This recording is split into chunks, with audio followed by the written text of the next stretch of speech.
తెలంగాణలో భూ సర్వే కొనసాగుతోంది. ఈ నెల 26 నుంచి రైతు భరోసాకు శ్రీకారం చుట్టనుంది సర్కార్. సాగు యోగ్యమైన ప్రతి ఎకరాకు రైతు భరోసా ఇస్తామని రేవంత్ రెడ్డి సర్కార్ చెబుతోంది. భూ సర్వేతో సాగు లెక్కలు తేల్చనున్నారు. రియల్ ఎస్టేట్ వెంచర్లు, రాళ్లు, గుట్టలు, ఫామ్ హౌస్ భూములకు రైతు భరోసా ఉండదని ప్రభుత్వం తేల్చి చెబుతోంది. గ్రామం ఒక యూనిట్ గా భూ సర్వే చేస్తున్నారు.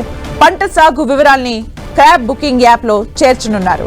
ఈ నెల 21 నుంచి 3 రోజుల పాటు జరగనున్న గ్రామ సభల్లో భూ సర్వే లిస్టును పెట్టనున్నారు అధికారులు.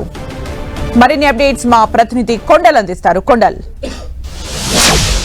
రైతు భరోసాను అందివ్వాలని చెప్పి ప్రభుత్వం నిర్ణయం తీసుకుంది. ఈ ప్రతి ఎకరాకు 12,000 ఏడాదికి 12,000 రైతు భరోసాను ఇవ్వాలని చెప్పి ప్రభుత్వం నిర్ణయించింది. అయితే దీంట్లో సాగు యోగ్యమైన ప్రతి ఎకరా భూమి కూడా రైతు భరోసా ఇవ్వాలని ప్రభుత్వం నిర్ణయించిన నేపథ్యంలో భూ సర్వే కొనసాగుతుంది. ఇదే లక్ష్యంగా భూ సర్వే కొనసాగుతుంది. అంటే రాష్ట్రంలో ఉన్న సాగు యోగ్యమైన భూమి ఎంత అన్నదే ప్రధానంగా దీని ద్వారా తెలియబోతుంది. గతంలో ప్రధానంగా గత ప్రభుత్వంలో రైతు బంధు స్కీమ్లో అనేక అక్రమాలు జరిగాయి. రాళ్ళు, గుట్టలు, కొండలు ఉన్న భూములకు రైతు బంధు ఇచ్చారు. గవర్నమెంట్ ఆక్యుపేషన్ అంటే భూసేకరణ చేసిన భూములకు కూడా ఇచ్చారు. ఫామ్ హౌస్ భూములకు ఇచ్చారు. రియల్ ఎస్టేట్ వెంచర్లకు ఇచ్చారని చెప్పి ప్రభుత్వం దగ్గర ఇప్పటికే కొన్ని లెక్కలు వచ్చాయి. అయితే దీని ద్వారా ఈ భూ సర్వే ద్వారా పూర్తి స్థాయిలో లెక్కలు బయటికి రాబోతున్నాయి. దీంతో పాటు సాగుయోగ్యమైన భూమి రాష్ట్రంలో ఎంత ఉంది అన్నది కూడా లెక్క తేల్చబోతున్నారు.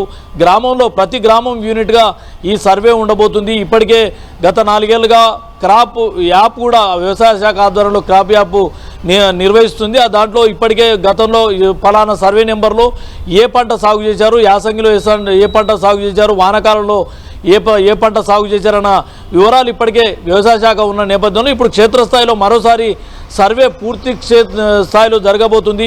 దీంతోపాటు గతంలో వ్యవసాయ భూమిగా చూపిస్తూ రైతు బంధు తీసుకున్న భూములు కూడా ఉన్నాయి. కాబట్టి ఈ సర్వే ద్వారా క్షేత్రస్థాయిలో మండల్ రెవెన్యూ అధికారులు సర్వే చేయబోతున్నారు.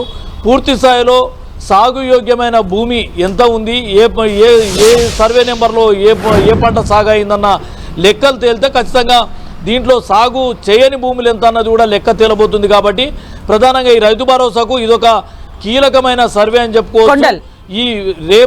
నిన్న నుంచి కొనసాగుతుంది. రేపు ఈ నెల 20 వరకు ఈ సర్వే కొనసాగబోతుంది. దీనికి సంబంధించిన రిపోర్ట్స్ను వచ్చే గ్రామ సభలు 21 నుంచి 24 వరకు 3 రోజుల పాటు గ్రామ సభలు రాష్ట్ర వ్యాప్తంగా నిర్వహించబోతున్న నేపథ్యంలో ఈ లిస్ట్ అంతా కూడా గ్రామ సభల్లో పెట్టబోతున్నారు. ప్రతి గ్రామ సభల్లో దీనిపైన ఏమైనా అభ్యంతరాలు ఉంటే కూడా గ్రామ సభల ద్వారా అభిప్రాయాలను కూడా వ్యవసాయ శాఖ అధికారులు తీసుకోబోతున్నారు. సుమిత్ర, అంటే కొండలు ఇప్పుడు భూ సర్వే ఏదైతే చేయబోతున్నారో దానికి సంబంధించి రైతుల్లో ఏమైనా క్వశ్చన్స్, సందిగ్ధత ఉందా?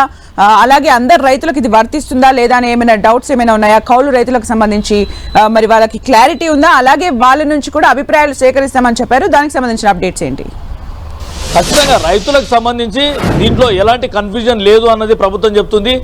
గతంలో ఇప్పటికే గత 4 ఏళ్ళుగా క్రాప్ బుకింగ్ యాప్ అన్నది ఒకటి వ్యవసాయ శాఖ నిర్వహిస్తుంది. అంటే యాసంగిలో, వానాకాలంలో ఏ పంట ఏ సర్వే నెంబర్లో ఏ పంట సాగైందన్న వివరాలన్నీ కూడా క్రాప్ బుకింగ్ యాప్లో ఆధారాలు ఉన్నాయి. అయితే వీటిని బేస్ చేసుకుంటూ మరోవైపు గతంలో అక్రమాలు జరిగిన అన్న అభిప్రాయంతో ఉన్న నేపథ్యంలో వాటికి సంబంధించిన లెక్కలు కూడా తేల్చడం అధికారులకు కూడా కొంత ఈజీగా అవుతుంది.